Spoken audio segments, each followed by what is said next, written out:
Hey everyone, it's Brian here. Today I'm going to be talking about cellular respiration.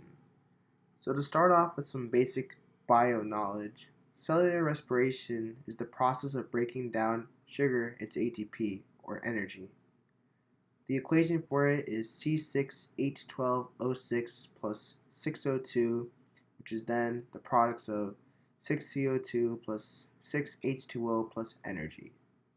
And there are three main steps to the cellular respiration, which are glycolysis, Krebs cycle, and oxidative phosphorylation. The first step is glycolysis, and it's the oxidation of glucose to pyruvate. This cannot happen without the reactant glucose, which is broken down into two pyruvate molecules and is used later for the Krebs cycle. ATP powers this and the other processes, but it also is produced by all the processes. Glycolysis occurs in 10 steps. 2 ATP are required to make glucose turn into 2 pGal, and ADP is broken off from ATP. This is energy investment. NAD+ are high-energy electron carriers, and they transport these electrons around the cell. They are combined with 2H+ and 2Pi molecules to make the 1,3-BPG into NADH. Once two 1,3-BPG are made, the 4 ADP convert into 4 ATP and into 2 pyruvate. Since 2 ATP are required to keep the cycle going, the net production of ATP in glycolysis is 2 ATP. ATP is made possible by the substrate level phosphorylation. Now before the Krebs cycle begins, pyruvate has to get into the mitochondria. Everything happens in the matrix of the mitochondria, but pyruvate has to find a way in there. The outer membrane of the mitochondria prevents pyruvate from entering since it's polar, so it must get in through active transport. When this happens, pyruvate turns into acetyl-CoA, or acetyl coenzyme A. For this conversion to occur, three things must happen. 1. The carboxyl group is removed from pyruvate, forming CO2. 2. Electrons are transferred to NAD+, forming NADH as the carbon fragment is oxidized. 3. Coenzyme A is attached to the carbon fragment, creating acetyl-CoA.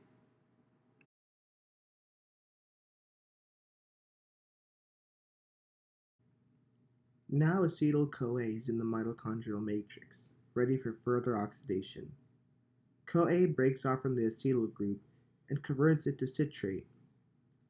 NAD+ gains electrons and forms NADH, its reduced form. Citrate is converted into alpha ketoglutarate, and CO2 is lost during this conversion. During the conversion of alpha ketoglutarate, another NAD+ molecule gains electrons to make NADH. A phosphate group is added to ADP to make ATP, and CO2 is lost again. From succinate to oxaloacetate, a new energy carrier is used, FAD. FAD is different from NAD+ because it can accommodate two hydrogens, whereas NAD can only accept one. FAD carries two hydrogens and an electron to make FADH2, its reduced form. The FAD releases one of the hydrogens into the space, and NAD+ picks this hydrogen up to continue the conversion. Once NADH is made, oxaloacetate is made.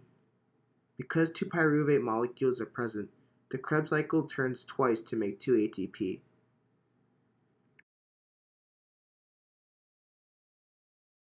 In oxidative phosphorylation, chemiosmosis couples electron transport to ATP synthesis. The electron transport chain uses NAD+ and FAD to move electrons through the inner mitochondrial membrane into the mitochondrial matrix. NADH and FADH2 feed electrons into the system. At the end of the electron transport chain, oxygen is waiting for it. Oxygen readily accepts electrons because it is so electronegative. To stabilize the reduction, each O2 atom combines with two H+ ions to form H2O. The embedded proteins are ADP synthases, a type of active transport. It uses the flow of H plus ions down their gradient into the mitochondrial matrix to make it rotate. The rotation activates catalytic sites on the matrix side of the protein to produce ATP from ADP and phosphate group. The electron transport chain forms the H plus gradient by using the exergonic flow of electrons from NADH and FADH2 to pump H plus ions across the membrane from the matrix into the intermembrane space. Because of this, potential energy increases. This potential energy creates proton motive force that allows chemiosmosis to occur. The H plus ions flow down their gradient through ATP synthase, driving ATP synthesis and oxidative phosphorylation. This process generally creates 34 ATP, and if the other four are included, a total of 38 ATP per glucose molecule. So of the reactants of the equation cellular respiration, glucose is only using glycolysis, and only oxidative phosphorylation uses oxygen. Of the products of cellular respiration, the link reaction in the Krebs cycle produces carbon dioxide, and oxidative phosphorylation produces water. And all of these combined make 38 ATP. And that was cellular respiration. Today, my partner Transition. Brian and I will be explaining fermentation and cellular respiration and the steps for each process. I will now explain lactic acid fermentation. Let's start off by giving the definition of fermentation. It is the process of releasing energy from a food molecule by making ATP where there is no oxygen available. In lactic acid fermentation, it starts off with the molecule glucose. Glucose goes through the process of glycolysis, which in the end produces two pyruvate molecules. Also, in eukaryotic cells, glycolysis and fermentation reactions occur in the cytoplasm.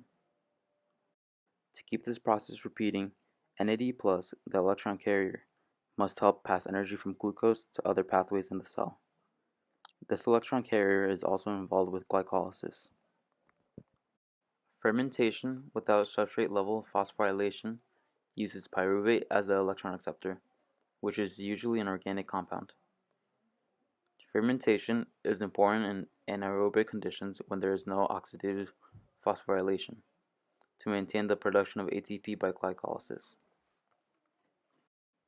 Now, the NAD+ gets turned into NADH. NAD+ is needed in lactic acid fermentation because it needs to produce numerous amounts of ATP, and that also needs glucose to be split various times, so the NAD+ turning into NADH needs to be able to not stop occurring. The NADH that NAD+ produced needs to be recycled to produce more NAD+ that is needed for this process.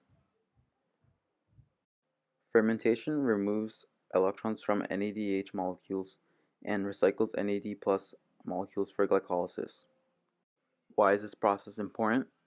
Because glycolysis, just like cellular respiration, needs a molecule that picks up electrons. It needs NAD+ molecules.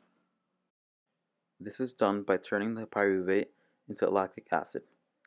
The ending product produced by lactic acid fermentation is 2 ATP and 2 lactic acid molecules. Our muscle cells can undergo this process when they are in need of oxygen. If enough oxygen is not present to undergo aerobic respiration, pyruvate will undergo lactic acid fermentation.